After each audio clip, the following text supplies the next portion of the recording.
Hi everyone, here we've got Xiaomi Mi 10T Lite 5G, and let me show you how to block a number on this device.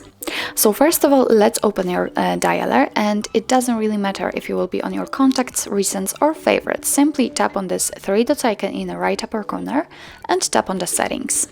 Here we've got the blocked numbers option, and as you can see, this is our blacklist, which is empty right now.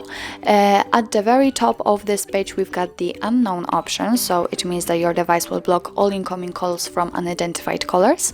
So in order to turn on this feature, just tap on the switcher on it. If you want to add a number manually, just tap on this option, add a number, and click here in order to type manually the number you want to block. Let's click on block if you are ready, and as you can see, it immediately appears on our blacklist, so from now on you won't receive any incoming calls or text messages from that number. Of course, you can unblock it just by tapping on this X button right next to it.